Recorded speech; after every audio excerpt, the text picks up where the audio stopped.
Have you ever had a moment when you're relentlessly complaining about someone and then you suddenly realize that actually you're the problem? It seems that such a revelation is long overdue for Britain's royal family and many royal commentators. Last month, Queen Camilla got the proverbial tongues wagging when she accompanied King Charles to his treatment for an enlarged prostate. Apparently, it is a breach of royal protocol to comfort your spouse of 18 years during a medical procedure.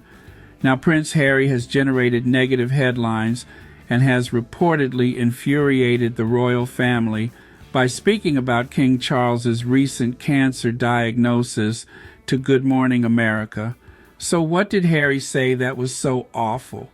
Hope you're sitting down. He said, "I love my family. The fact that I was able to get on a plane and go see and spend any time with my dad, I'm grateful for that." Prince Harry gave GMA an interview, which was almost certainly scheduled before his father's diagnosis, to promote the one-year countdown to the Invictus Games Vancouver Whistler 2025. Harry founded the international competition for wounded service members in 2014. Naturally, during the segment, Harry was asked about his father's diagnosis. He seemed somewhat uncomfortable and did not provide any significant details. Harry confirmed that his father broke the news to him over the phone. He immediately went to the UK to see him, and he plans to visit him again at some indefinite point in the future. When asked about his outlook on his dad's health, Harry replied, "That stays between me and him." The most controversial thing Harry did was agree with GMA host Will Reeve, son of Superman actor Christopher Reeve, when he made an apparent reference to how his own family coped with his late father's paralysis. I've also found in my own life that an illness in the family can have a galvanizing or a sort of reunifying effect for a family. Is that possible in this case? Reeve said. Absolutely. Yeah, I'm sure, Harry replied, quickly steering the focus back to the athletes.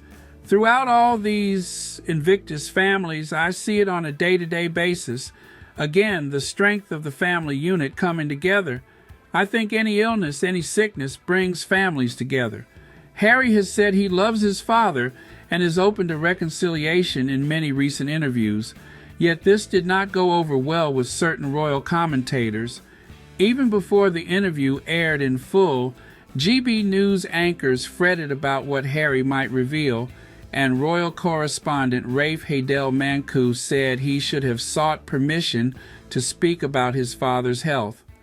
On another GB News program, host Stephen Dixon declared, "The king is going to hate this."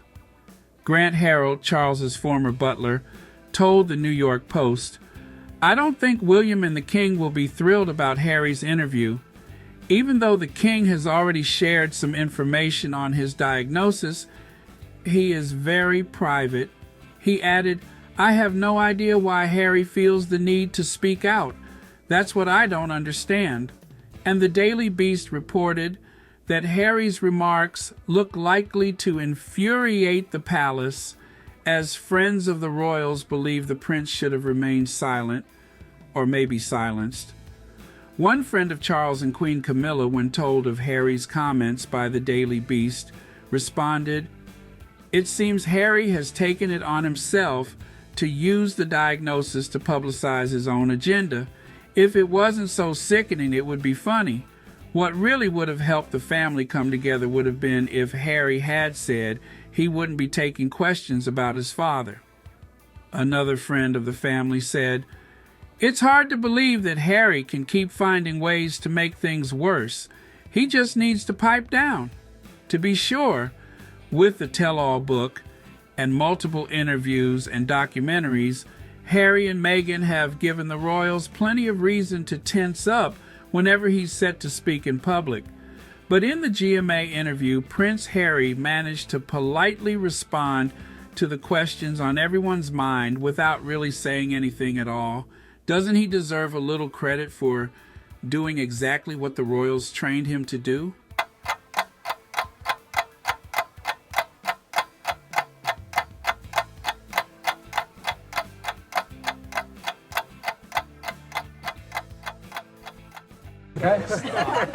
Since leaving the royal family nearly 4 years ago, the Duke and Duchess's every move has made headlines. And just last week, an unexpected diagnosis for Harry's father, King Charles. How did you get the news that the king was ill? I spoke to him. And what did you do next? I jumped on a plane and went to go and see him as soon as I could. How was that visit for you emotionally? Look, I love my family. The fact that I was able to get on a plane and go and see him and spend any time with him, I'm grateful for that. What's sort of your outlook on his health? That stays between me and him. An illness in the family can have a galvanizing or sort of reunifying effect for a family. Absolutely. Is that possible in this case? Yeah, I'm sure. Throughout all these families, I see it on a day-to-day basis. The strength of the family unit coming together. Just physically being in California, how have you processed the fact that there's so much happening back with your family where you come from? I have my own family, right? So as we all do, yeah. Right? So, my family and my life in California is as it is. I've got other trips planned that would take me through the UK or back to the UK. I'll stop in and see my family as much as I can. That's my next question about your family. How's Harry the dad? How's what? How's Harry the dad? I can't tell you. That's classified. Okay, it's top secret. It's top secret. Really? No, the kids. Making lunches. The kids are doing great. The kids are growing up like all kids do, very, very fast. They both got an incredible sense of humour and make us laugh and keep us grounded every single day, like most kids do. So, I'm just very grateful to be a dad. How are you enjoying your time living in the US? It's amazing. I love every single day. Do you feel American? Do I feel American? No, I don't know. I don't know how I feel. Would you think about becoming a citizen? I have considered it. Yeah. Yeah. What would stop you from doing it? I have no idea.